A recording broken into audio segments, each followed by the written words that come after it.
सर्व मंगल मांगले शिवे सर्वार्थ साधिके शरणे त्र्यंबके गौरी नारायणी नमोस्तुते। जय मां कंजक, जय माता दी। संतोषी माता की व्रत कथा परम कल्याणकारी है। जो शुक्रवार के दिन उपवास रखता है और संतोषी माता की कथा को पढ़ता व सुनता है, उसका दुख दूर हो जाता है और जीवन में सुखों की वर्षा होने लगती है। उसकी सभी मनोकामनाएं माता की अमित कृपा से अवश्य ही पूर्ण होती हैं। मान्यता है कि संतोषी माता की व्रत कथा कहते व सुनते समय हाथ में गुड़ व भुने चने रखें। सुनने वाले संतोषी माता की जय, संतोषी माता की जय मुख से बोलता जाए। संतोषी माता की व्रत कथा समाप्त होने पर हाथ का गुड़ चना गौ माता को खिला दे। कलश में रखा हुआ गुड़ चना सबको प्रसाद के रूप में बांट दे। कथा से पहले कलश को जल से भरे, उसके ऊपर गुड़ चने से भरा कटोरा रखें। संतोषी माता की व्रत कथा समाप्त होने और आरती होने के बाद कलश के जल को घर में सब जगह छिड़क दें और बचा हुआ जल तुलसी की क्यारी में डाल दें। व्रत के उद्यापन में 2.5 सेर खाजा, मोमनदार पूड़ी, खीर, चने का शाक नैवेद्य रखें। घी का दीपक जलाकर रखें। संतोषी माता की जय जयकारा बोलकर नारियल फोड़े। इस दिन घर में कोई खटाई ना तो खाए और ना आप खाएं, ना किसी दूसरे को खाने दें। इस दिन 8 लड़कों को भोजन कराएं। देवर जेठ घर कुटुंब के लड़के मिलते हो तो दूसरों को बुलाना नहीं। कुटुंब में ना मिले तो ब्राह्मणों, रिश्तेदारों या पड़ोसियों के लड़के बुलाएं और उन्हें खटाई की कोई वस्तु ना दें तथा भोजन कराकर यथाशक्ति दक्षिणा देवे। संतोषी माता की व्रत कथा। एक बुढ़िया थी और उसके 7 पुत्र थे। 6 कमाने वाले थे, एक निकम्मा था। बुढ़िया माँ 6 पुत्रों की रसोई बनाती, भोजन कराती और पीछे से जो कुछ भी बचता वो 7वें को दे देती। परंतु वे बड़ा भोला भाला था, मन में कुछ भी विचार नहीं करता था। एक दिन अपनी बहू से बोला, देखो मेरी माता का मुझ पर कितना प्रेम है। वे बोली, क्यों नहीं, सबका जूठा बचा हुआ तुमको खिलाती है। वे बोला, भला ऐसा भी कहीं हो सकता है? मैं जब तक आंखों से ना देखूं मान नहीं सकता। बहू ने हंसकर कहा, तुम देख लोगे तब तो मानोगे। कुछ दिन बाद बड़ा त्योहार आया। घर में 7 प्रकार के भोजन और चूरमा के लड्डू बने। वे जांचने को सरदर्द का बहाना कर पतला कपड़ा सर पर ओढ़कर रसोई घर में ही सो गया और कपड़े में से सब कुछ देखता रहा। संतोषी माता की व्रत कथा के अनुसार 6 भाई भोजन करने आए। उसने देखा माँ ने उनके लिए सुंदर सुंदर आसन बिछाए हैं। 7 प्रकार की रसोई परोसी है। वे आग्रह करके जिमाती है। वे देखता रहा। 6 भाई भोजन कर उठे। तब माता ने उनकी जूठी थालियों में से लड्डुओं के टुकड़ों को उठाया और एक लड्डू बना दिया।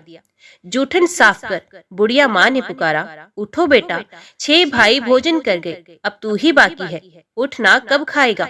वे कहने लगा, माँ मुझे भोजन नहीं करना, मैं परदेश जा रहा हूँ। माता ने कहा, कल जाता हो तो आज ही जा। वे बोला, हाँ हाँ आज ही जा रहा हूँ। ये कहकर वे घर से निकल गया। चलते समय बहू की याद आई। वे गौशाला में उपले थाप रही थी। वहीं जाकर उससे बोला, हम जावे परदेश को आगे कुछ काल, तुम रहियो संतोष से धर्म अपनो पाल। वह बोली, जाओ पिया आनंद से, हमरू सोच हटाए, राम भरोसे हम रहे, ईश्वर तुम्हें सहाय। दे निशानी अपनी देख धरू मैं धीर, सुध हमरी मत बिसारियो, रखियो मन गंभीर। वे बोला, मेरे पास तो कुछ नहीं, ये अंगूठी ही है, सो ले लो और अपनी कुछ निशानी मुझे दे दो। वे बोली, मेरे पास क्या है, ये गोबर भरा हाथ है। ये कहकर उसकी पीठ में गोबर के हाथ की थाप मार दी और वे चल दिया। चलते चलते दूर देश में पहुंचा। वहां पर एक शाहूकार की दुकान थी। वहां जाकर कहने लगा, भाई मुझे नौकरी पर रख लो। शाहूकार को जरूरत थी। वे बोला, रह जा। लड़के ने पूछा, वेतन क्या दोगे? शाहूकार ने कहा, काम देखकर दाम मिलेंगे। शाहूकार की नौकरी मिली। वे सवेरे 7 बजे से रात तक नौकरी पे जाने लगा। कुछ दिनों में दुकान का सारा लेन देन, हिसाब किताब, ग्राहकों को माल बेचना, सारा काम करने लगा। शाहूकार के 7-8 नौकर थे, वे सब चक्कर खाने लगे कि ये तो बहुत होशियार बन गया है। सेठ ने भी काम देखा और 3 महीने में उसे आधे मुनाफे का साझीदार बना लिया। वे 12 वर्ष में ही नामी सेठ बन गया और मालिक सारा कारोबार उस पर छोड़कर बाहर चला गया। संतोषी माता व्रत कथा के अनुसार अब बहू पर क्या बीती वो सुनो। सास ससुर उसे दुख देने लगे, सारी गृहस्थी का काम करके उसे लकड़ी लेने जंगल में भेजते। इस बीच घर की रोटियों के आटे से जो भूसी निकलती, उसकी रोटी बनाकर रख दी जाती और फूटे नारियल के खोपरे में पानी। इस तरह दिन बीतते रहे। एक दिन वे लकड़ी लेने जा रही थी कि रास्ते में बहुत सी स्त्रियां संतोषी माता का व्रत करती दिखाई दी। वे वहां खड़ी हो कथा सुनकर बोली, बहनों, ये तुम किस देवता का व्रत करती हो और इसके करने से क्या फल मिलता है? इस व्रत के करने की क्या विधि है? यदि तुम अपने व्रत का विधान मुझे समझाकर कहोगी तो मैं तुम्हारा एहसान मानूंगी। तब उनमें से एक स्त्री बोली, सुनो, ये संतोषी माता का व्रत है और संतोषी माता की कथा है। इसके करने से निर्धनता, दरिद्रता का नाश होता है, लक्ष्मी आती है, मन की चिंताएं दूर होती हैं, घर में सुख होने से मन को प्रसन्नता और शांति मिलती है, निष्पुत्र को पुत्र मिलता है, प्रीतम बाहर गया हो तो जल्दी आता है, कुंवारी कन्या को मन पसंद वर मिलता है, राजद्वारे में बहुत दिनों से मुकदमा चलता हो तो खत्म हो जाता है, सब तरह सुख शांति हो, घर में धन जमा हो, पैसा जायदाद का लाभ हो, रोग शोक दूर हो जावे तथा और जो कुछ मन में कामना हो वे सब इस संतोषी माता की कृपा से पूरी हो जाए, इसमें संदेह नहीं। वे पूछने लगी, ये व्रत कैसे किया जाए, ये भी बताओ तो बड़ी कृपा होगी। स्त्री कहने लगी, 1.25 रुपए का गुड़ चना लेना, इच्छा हो तो 5.25 रुपए का लेना या 11.25 रुपए का भी सहूलियत अनुसार लेना, बिना परेशानी, श्रद्धा और प्रेम से जितना बन सके लेना। 1.25 रुपए से 5-5.25 रुपए तक, इससे भी ज्यादा शक्ति और भक्ति अनुसार लें। हर शुक्रवार को निराहार रह संतोषी माँ की कथा कहना वो सुनना, इसके बीच क्रम न टूटे, लगातार नियम पालन करना। सुनने वाला कोई न मिले तो घी का दीपक जलाकर उसके आगे जल के पात्र को रख कथा कहना, परंतु नियम नहीं टूटना चाहिए। जब तक कार्य सिद्ध ना हो नियम पालन करना और कार्य सिद्ध हो जाने पर ही व्रत का उद्यापन करना। 3 मास में माता फल पूरा करती हैं। यदि किसी के खोटे ग्रह हो तो भी माता 1 वर्ष में अवश्य कार्य को सिद्ध करती हैं। कार्य सिद्ध होने पर ही उद्यापन करना चाहिए, बीच में नहीं। उद्यापन में 2.5 सेर आटे का खाजा तथा इसी प्रमाण से खीर तथा चने का साग करना। 8 लड़कों को भोजन कराना, जहाँ तक मिले देवर जेठ भाई बंधु कुटुंब के लड़के लेना, ना मिले तो रिश्तेदारों और पड़ोसियों के लड़के बुलाना, उन्हें भोजन कराना, यथाशक्ति दक्षिणा दे माता का नियम पूरा करना। उस दिन घर में कोई खटाई ना खाए। ये सुनकर बुढ़िया के लड़के की बहू चल दी।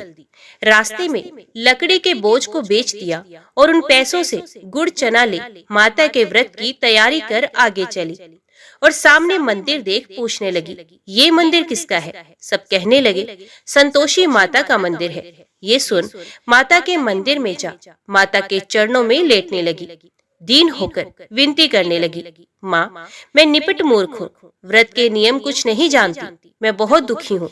हे माता जगत जननी, मेरा दुख दूर कर, मैं तेरी शरण में हूँ। माता को दया आई। एक शुक्रवार बीत गया कि दूसरा शुक्रवार हो, इसके पति का पत्र आ गया और तीसरे को उसका भेजा हुआ पैसा भी आ पहुंचा। ये देख जेठानी मुंह सिकोड़ने लगी, इतने दिनों में पैसा आया, इसमें क्या बड़ाई है? लड़के ताने देने लगे। काकी के पास अब पत्र आने लगे, रुपया आने लगा, अब तो काकी की खातिर बढ़ेगी, अब तो काकी बुलाने से भी नहीं बोलेगी। बेचारी सरलता से कहती, भैया पतरावे रुपया आए तो हम सबके लिए अच्छा है। ऐसा कहकर आंखों में आंसू भरकर संतोषी माता के मंदिर में आ मातेश्वरी के चरणों में गिरकर रोने लगी। माँ, मैंने तुमसे पैसा नहीं मांगा, मुझे पैसे से क्या काम, मुझे तो अपने सुहाग से काम है। मैं तो अपने स्वामी के दर्शन और सेवा मांगती हूँ। अब माता ने प्रसन्न होकर कहा, जा बेटी, तेरा स्वामी आएगा। ये सुन वे खुशी से बावली हो घर में जाकर काम करने लगी।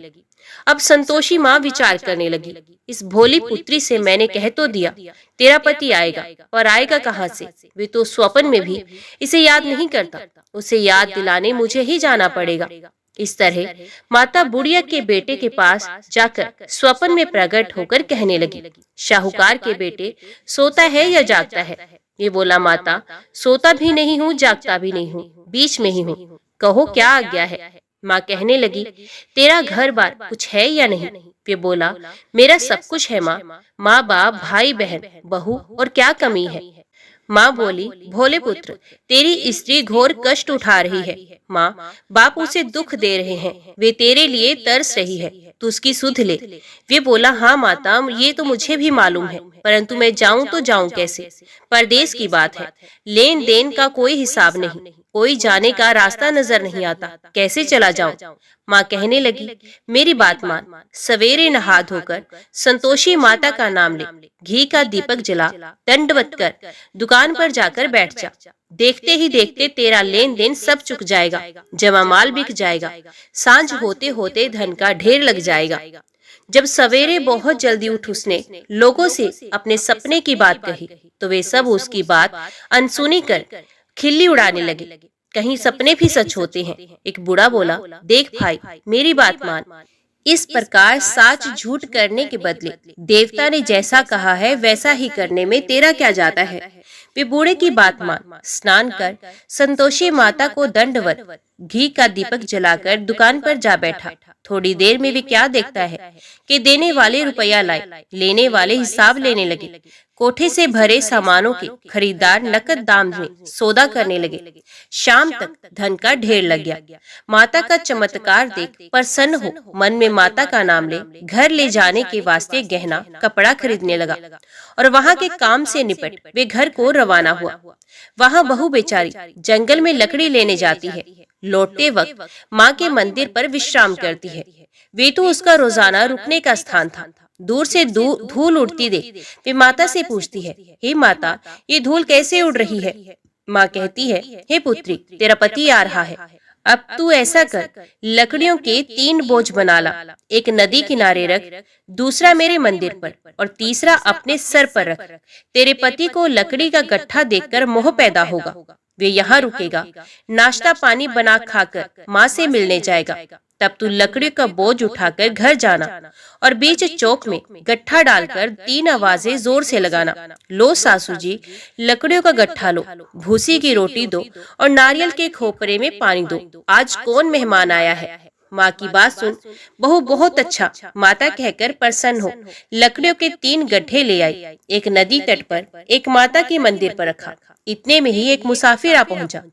सूखी लकड़ी देख उसकी इच्छा हुई कि अब यहीं विश्राम करे और भोजन बना खाकर गांव जाए। इस प्रकार भोजन बना विश्राम कर वे गांव को गया, सबसे प्रेम से मिला।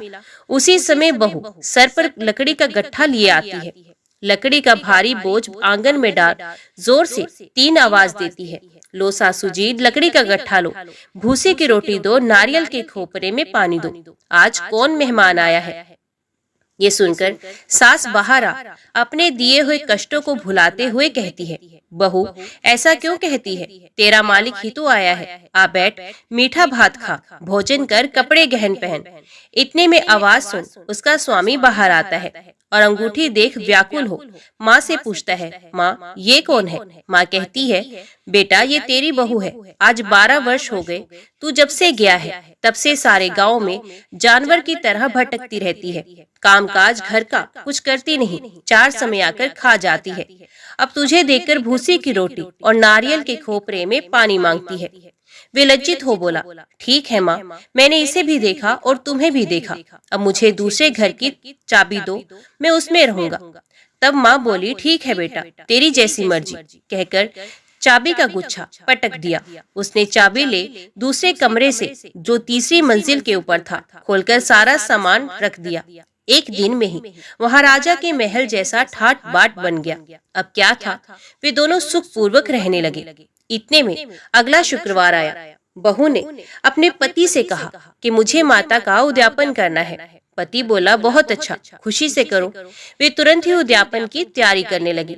जेठ के लड़कों को भोजन के लिए कहने गई। उसने मंजूर किया, परंतु पीछे जेठानी अपने बच्चों को सिखलाती है, देखो रे, भोजन के समय सब लोग खटाई मांगना, जिससे उसका उद्यापन पूरा ना हो। लड़के जिमने आए, खीर पेट भर खाई, परंतु याद आते ही कहने लगे, हमें कुछ खटाई दो, खीर खाना हमें भाता नहीं, देखकर अरुचि होती है। बहू कहने लगी, खटाई किसी को नहीं दी जाएगी, ये तो संतोषी माता का प्रसाद है। लड़के तुरंत उठ के खड़े हुए, बोले, पैसा लाओ। भोली बहू कुछ जानती नहीं थी, सो उन्हें पैसे दे दिए। लड़के उसी समय जाकर इमली खाने लगे। ये देखकर बहू पर माताजी का कोप हुआ। राजा के दूत उसके पति को पकड़कर ले गए। जेठ जेठानी मनमाने खोटे वचन कहने लगे, लूट लूट कर धन इकट्ठा कर लाया था, सो राजा के दूत पकड़ कर ले गए। अब सब मालूम पड़ जाएगा जब जेल की हवा खाएगा। बहू से ये वचन सहन नहीं हुए। रोती रोती माता के मंदिर में गई। हे माता, तुमने ये क्या किया? हंसाकर अब क्यों रुलाने लगी? माता बोली, पुत्री, तूने उद्यापन करके मेरा व्रत भंग किया है। इतनी जल्दी सब बातें भुला दी। वे कहने लगी, माता, भूली तो नहीं हूँ, ना कुछ अपराध किया है, मुझे तो लड़कों ने भूल में डाल दिया है। मैंने भूल से उन्हें पैसे दिए, मुझे क्षमा कर दो। माँ बोली, ऐसी भी भूल कहीं होती है? वे बोली, माँ, मुझे माफ कर दो, मैं फिर तुम्हारा उद्यापन करूंगी। माँ बोली, अब भूल मत करना। वे बोली, अब ना होगी। माँ, अब बताओ वे कैसे आएंगे? माँ बोली, जा पुत्री, तेरा पुत्री तुझे रास्ते में ही आता मिलेगा। वे घर को चली। राह में पति आता मिला। उसने पूछा, तुम कहाँ गए थे? तब वे कहने लगा, इतना धन कमाया है, उसका कर राजा ने मांगा था, वही भरने गया था। वे प्रसन्न होकर बोली, भला हुआ, अब घर चलो। कुछ दिन बाद फिर शुक्रवार आया। वे बोली, मुझे माता का उद्यापन करना है। पति ने कहा, करो। वे फिर जेठ के लड़कों से भोजन को कहने गई। जेठानी ने तो एक दो बातें सुनाई और लड़कों को सिखा दिया कि तुम पहले ही खटाई मांगना। लड़के कहने लगे, हमें खीर खाना नहीं भाता, जी बिगड़ता है, कुछ खटाई खाने को देना। वे बोली, खटाई खाने को नहीं मिलेगी, आना हो तो आओ। वे ब्राह्मणों के लड़के को ला भोजन कराने लगी। यथाशक्ति दक्षिणा की जगह एक एक फल उन्हें दिया। इससे माता संतोषी प्रसन्न हुई।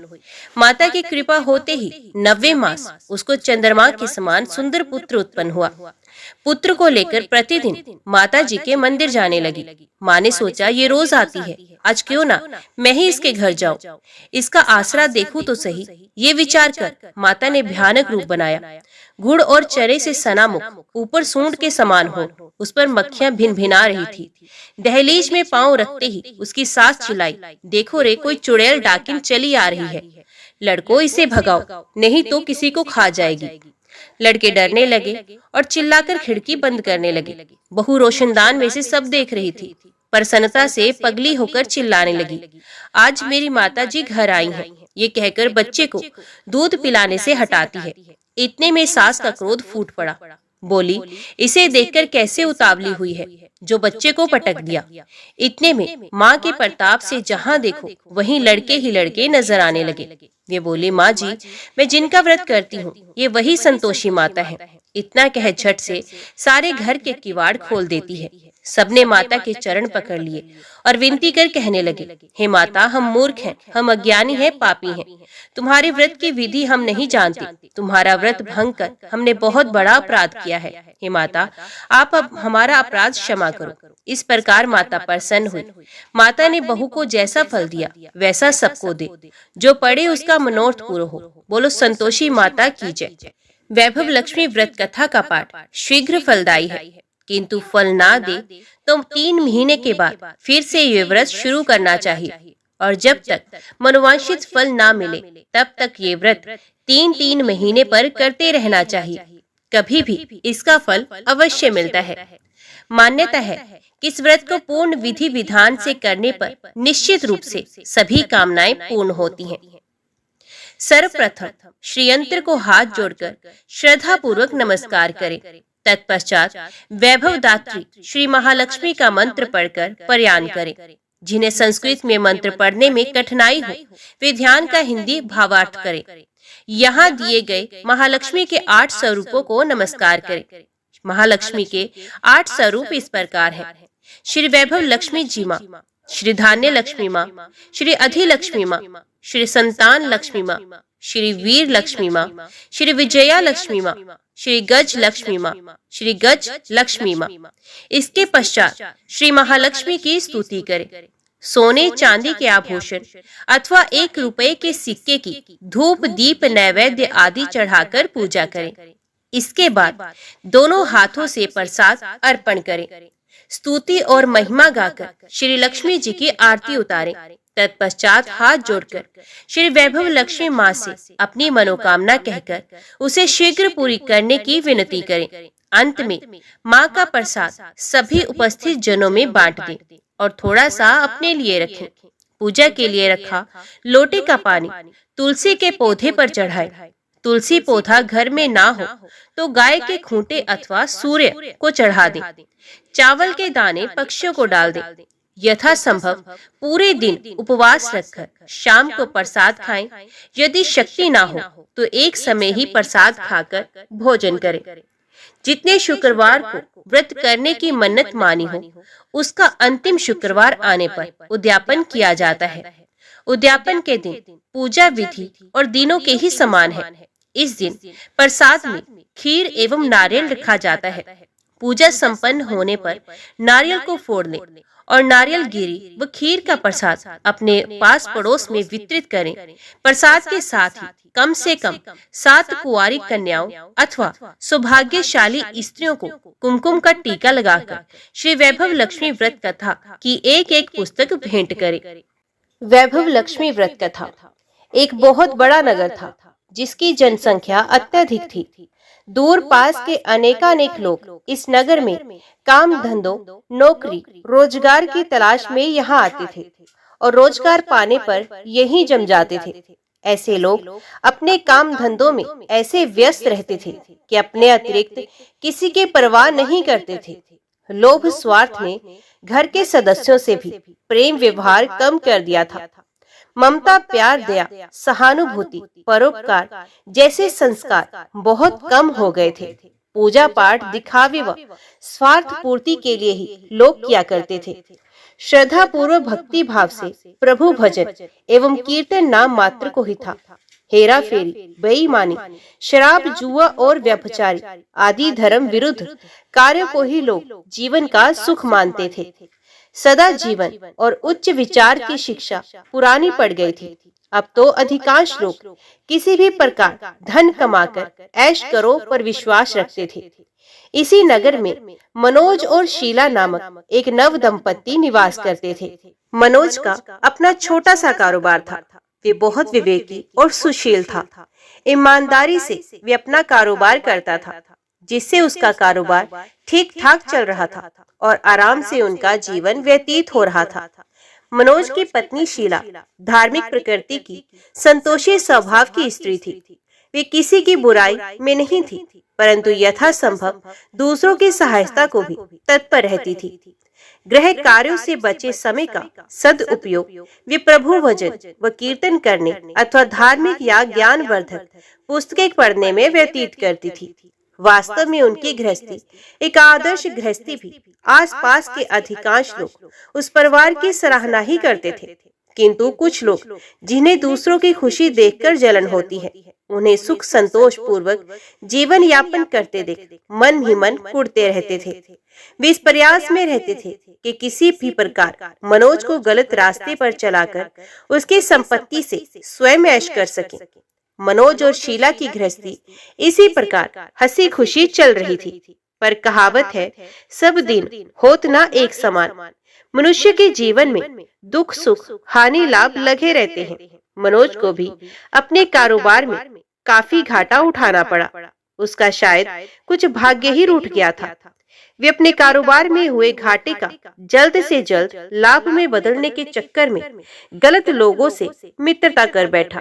ये झूठे मित्र उसे जल्द ही करोड़पति बनने का सपना दिखाने लगे और उसे जुआ, घुड़दौड़, शराब आदि के कुचक्र में डाल दिया। जुए, शराब आदि कुटेबों में आज तक कौन धनवान हुआ है जो वे धनवान होता?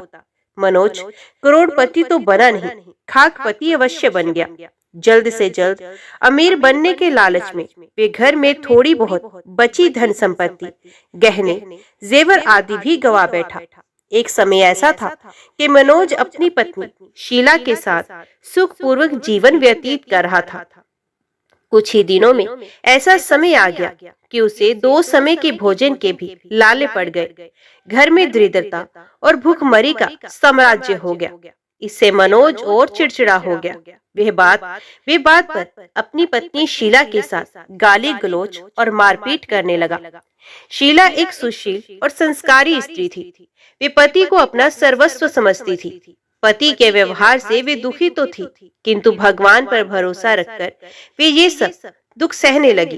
कहते हैं दुख में ही भगवान याद आते हैं। सुशीला का मन भी हर समय प्रभु पर भरोसा रखना था और विश्वास था कि भगवान उसे सुख के दिन भी अवश्य दिखाएगा। एक दिन दोपहर को शीला दुखी हृदय से भगवान को याद कर ही रही थी कि हे प्रभु, हम तेरे छोटे बच्चे हैं, हमारी गलतियां और अपराधों को क्षमा करो। हे भगवान, मेरे पति को सद्बुद्धि दो। अभी वे ऐसा कह ही रही थी कि अचानक किसी ने उसके द्वार पर दस्तक दी। शीला विचार मगन हो गई कि इस समय मुझ गरीब के घर कौन आ सकता है। सगे संबंधियों और यार दोस्तों ने पहले ही किनारा कर लिया था, फिर भी द्वार खोल दिया। देखा तो सामने एक वृद्धा खड़ी थी। शरीर पर झुर्रियां थी, किंतु चेहरे से अलौकिक तेज टपक रहा था। उनकी आंखों से करुणा और प्यार का मानो अमृत बह रहा था। शीला उस वृद्धा को पहचानती नहीं थी, फिर भी आदर के साथ उन्हें घर के अंदर ले गई।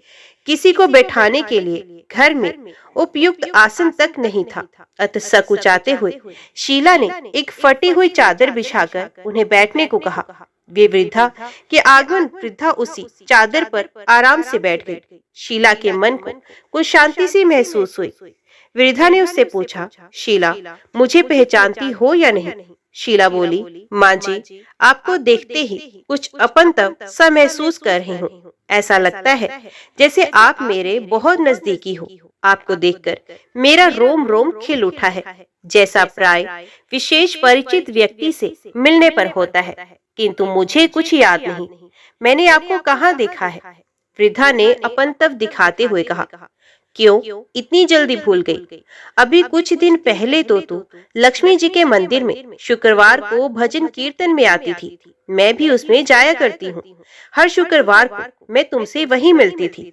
जब से शीला का पति मनोज गलत लोगों की संगत में बैठकर घर लुटाने लगा था, तभी से शीला बाहर निकलने में शर्म महसूस करती थी। अतः उसने मंदिर जाना भी बंद कर दिया था। शीला ने याद करने की कोशिश की कि वे कब उस बुढ़िया माँ से मिली, परंतु उसे कुछ भी याद नहीं आया। तभी वृद्धा बोली, बेटी, तू मंदिर में कितने मधुर भजन गाती थी। बहुत दिन से तू वहाँ नहीं आई। मैंने सोचा चलो चलकर देखती हूँ, कहीं तू बीमार तो नहीं पड़ गई। यही सोचकर यहाँ चली आई। वृद्धा के ममता भरे वचनों को सुनकर शीला का हृदय भर आया। उसने अपनी रुलाई रोकने की कोशिश की, किंतु असफल रही और वे फूट कर रोने लगी। ये देखकर बुढ़िया माँ उसके पास आई और सर पर प्यार भरा हाथ रखकर उसे ढांढस बंधाने लगी। वृद्धा बोली, बेटी, जीवन में सुख और दुख आते ही रहते हैं।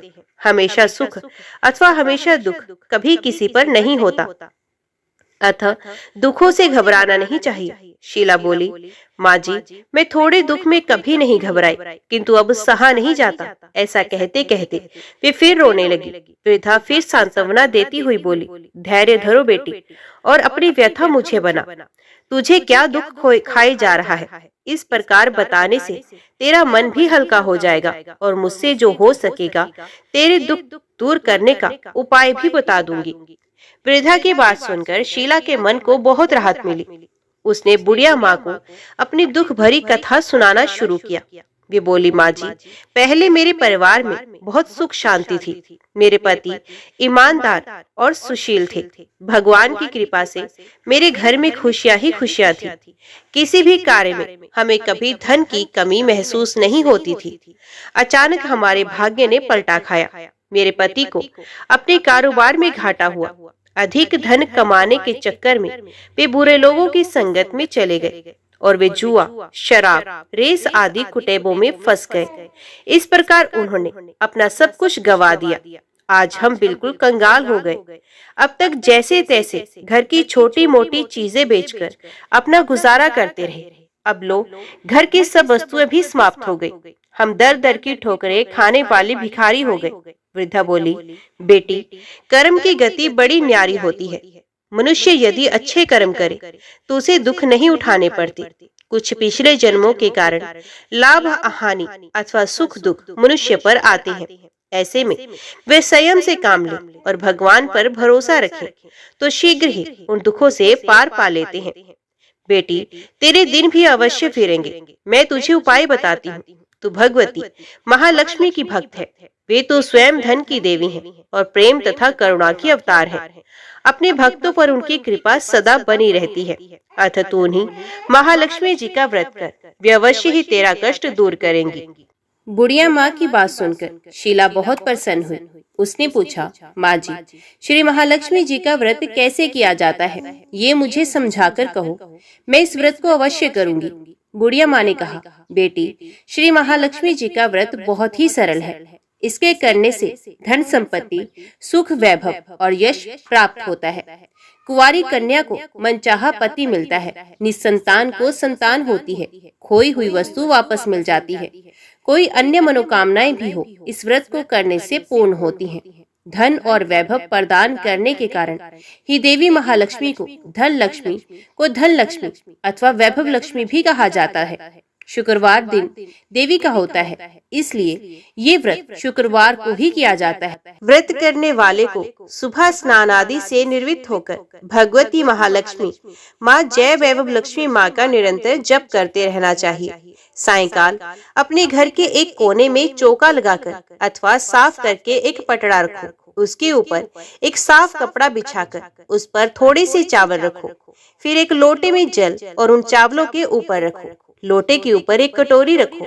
उस कटोरी में सोने या चांदी का कोई आभूषण रखो। अगर कोई आभूषण ना हो तो 1 रुपए का सिक्का भी कटोरी में रखा जा सकता है। इसके बाद एक घी का दीपक और धूप बत्ती जलाकर रखो। एक बर्तन में थोड़ा मीठा प्रसाद के रूप में रखो। प्रसाद में बताशे अथवा गुड़ भी रखे जा सकते हैं। पटड़े के ऊपर लोटे के पास सोने, चांदी या तांबे पर बना श्रीयंत्र भी रखो। यदि धातु का श्रीयंत्र घर में ना हो तो कागज पर छपे श्रीयंत्र को भी रखा जा सकता है। भगवती लक्ष्मी माँ को श्रीयंत्र अत्यधिक प्रिय है। पूजा करने और कथा कहने के लिए पटड़े के पास पूर्व की ओर मुंह करके बैठो। सबसे पहले श्रीयंत्र को हाथ जोड़कर श्रद्धा पूर्वक नमस्कार करो। फिर वैभव लक्ष्मी के ध्यान मंत्र को पढ़कर भगवती महालक्ष्मी जी की स्तुति करो। जिन्हें संस्कृत में भी ध्यान व मंत्र कहने में कठिनाई हो, वे सरल भाषा में भी ध्यान व स्तुति कर सकते हैं। भगवती महालक्ष्मी दिखावे की नहीं बल्कि भाव की भूखी हैं। इसके पश्चात कटोरी में रखे आभूषण या रुपए पर हल्दी, कुमकुम और चावल चढ़ाओ। फिर दोनों हाथों से लाल रंग के पुष्प अर्पित कर प्रसाद का भोग लगाओ और धूप व दीप दिखाओ। पुनः लक्ष्मी जी की स्तुति करके लक्ष्मी महिमा गाओ और आरती उतारो। फिर मन ही मन सच्चे हृदय से जय महालक्ष्मी माँ का 11 बार उच्चारण करो। इसके बाद 11 या 21 शुक्रवार को व्रत करने का संकल्प लेकर अपनी मनोकामना पूरी करने के लिए माँ से हाथ जोड़कर विनती करो। अंत में माँ का प्रसाद बांट दो। थोड़ा सा प्रसाद अपने लिए रखो। बाद में कटोरी में रखा आभूषण, रुपया और श्रीयंत्र उठाकर रखो। लोटे का पानी तुलसी के पौधे पर चढ़ा दो। इस दिन पूरे दिन उपवास रखकर सायंकाल प्रसाद खाना चाहिए। यदि इतनी शक्ति ना हो तो एक बार शाम को प्रसाद खाकर सादा वैष्णव भोजन कर सकते हैं। इस प्रकार इस व्रत को शास्त्रीय विधि के अनुसार करने से उसका फल अवश्य मिलता है। इस व्रत के प्रभाव से मनुष्य की सब विपत्तियां दूर होकर धन वैभव की प्राप्ति होती है। कुंवारी कन्याओं को मनभावन पति मिलता है। सौभाग्यवती स्त्रियों को सौभाग्य अखंड रहता है। निसंतान दंपत्ति को संतान की प्राप्ति होती है। और भी कोई मनोकामना हो तो वे भी अवश्य ही पूरी होती है। शीला ये सब सुनकर बहुत ही प्रसन्न हुई। उसने कहा, माँ जी, आपने ये जो श्री वैभव लक्ष्मी के व्रत की विधि बताई है उसे मैं अवश्य ही करूंगी। आप कृपा करके मुझे इसकी उद्यापन विधि भी समझाकर बताएं। वृद्धा ने कहा, बेटी, इस व्रत के उद्यापन करने की विधि भी बहुत सरल है। ध्यान से सुनो।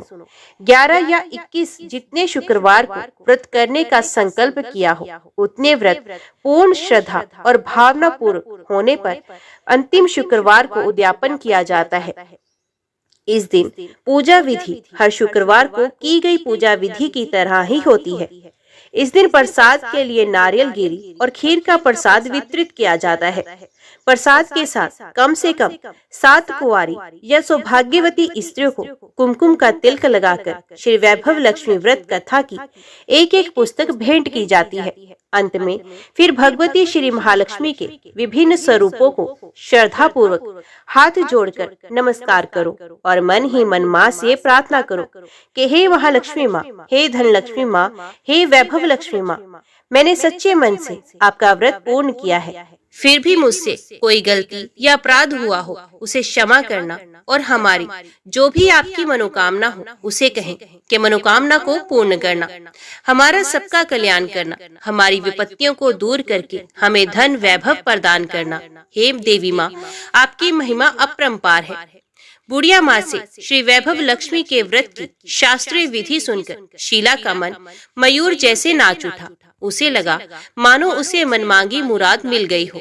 उसने तत्काल अपनी आंखें बंद करके मन ही मन संकल्प किया कि हे वैभव लक्ष्मी माँ, मैं आपका 21 शुक्रवार तक बुढ़िया माँ द्वारा बताए गए शास्त्रीय विधि के अनुसार व्रत और उद्यापन करूंगी। इस प्रकार संकल्प करके जैसे ही शीला ने आंखें खोली तो वृद्धा माँ को कमरे में नहीं पाया। उसने घर से बाहर आकर देखा, किंतु वहाँ भी उसे कहीं भी माँ जी दिखाई नहीं दी। उसे बहुत आश्चर्य हुआ कि थोड़ी ही देर में कहाँ गायब हो गई। वास्तव में वे साक्षात भगवती महालक्ष्मी थी, जो अपनी भक्त शीला को वृद्धा का वेश रखकर रास्ता दिखाने आई थी। अगले ही दिन शुक्रवार था। शीला सुबह नहा धोकर मन ही मन जय महालक्ष्मी माँ, जय वैभव लक्ष्मी माँ का जाप करने लगी। सायंकाल वे वैभव लक्ष्मी की पूजा करने बैठी। घर में कोई आभूषण तो था नहीं, एकमात्र नाक की बाली ही बची थी। उसने वही निकाल कर धोकर कटोरी में रख दी। घर में थोड़ी शक्कर रखी थी, उसका प्रसाद बनाया और फिर बुढ़िया माँ के द्वारा बताई गई शास्त्रीय विधि के द्वारा वैभव लक्ष्मी माता का पूजन किया। पूजन के पश्चात उसने प्रसाद अपने पति मनोज तथा अन्य लोगों को वितरित किया। अंत में स्वयं भी ग्रहण किया। श्री वैभव लक्ष्मी माँ का प्रसाद खाते ही मनोज के स्वभाव में परिवर्तन आने लगा। उसका चिड़चिड़ापन कम होने लगा और उसका मन कुटैबों से दूर होकर कारोबार में जो पहले बिल्कुल ठप हो गया था फिर से जमने लगा। 21वें शुक्रवार को शीला ने बुढ़िया माँ द्वारा बताई शास्त्रीय विधि के अनुसार उद्यापन किया और 11 स्त्रियों को भी श्री वैभव लक्ष्मी व्रत की पुस्तकें भेंट में दी। फिर भगवती महालक्ष्मी के वैभव लक्ष्मी स्वरूप को मन ही मन प्रणाम कर प्रार्थना की कि हे वैभव लक्ष्मी माँ, मैंने आपके व्रत की जो मनौती मानी थी वे आज पूर्ण हुई। हे माँ, हमारे संकटों को दूर कर हमारा कल्याण करो।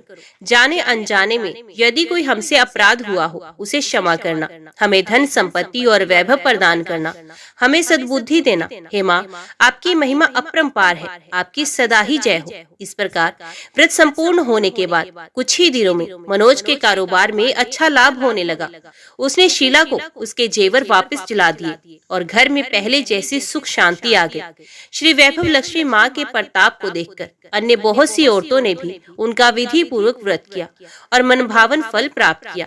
हे महालक्ष्मी माँ, हे वैभव लक्ष्मी माँ, जैसे आपने शीला पर कृपा की ऐसे ही अपने अन्य भक्तों पर भी कृपा करना, सबका कल्याण करना, उनको सुख शांति प्रदान करना। बोलो श्री वैभव लक्ष्मी माँ की जय। आज की वीडियो में इतना ही। उम्मीद करती हूँ वीडियो आपको पसंद आई होगी। वीडियो पसंद आई हो तो वीडियो को लाइक और चैनल को सब्सक्राइब जरूर कीजिएगा। जय माता दी लिखकर कमेंट बॉक्स में अपनी हाजिरी और अपने सुझाव देना ना भूलेगा। तो मिलते हैं अगली कथा अगली वीडियो के साथ। तब तक के लिए देखते व सुनते रहिए। जय मां कंजक, जय माता दी।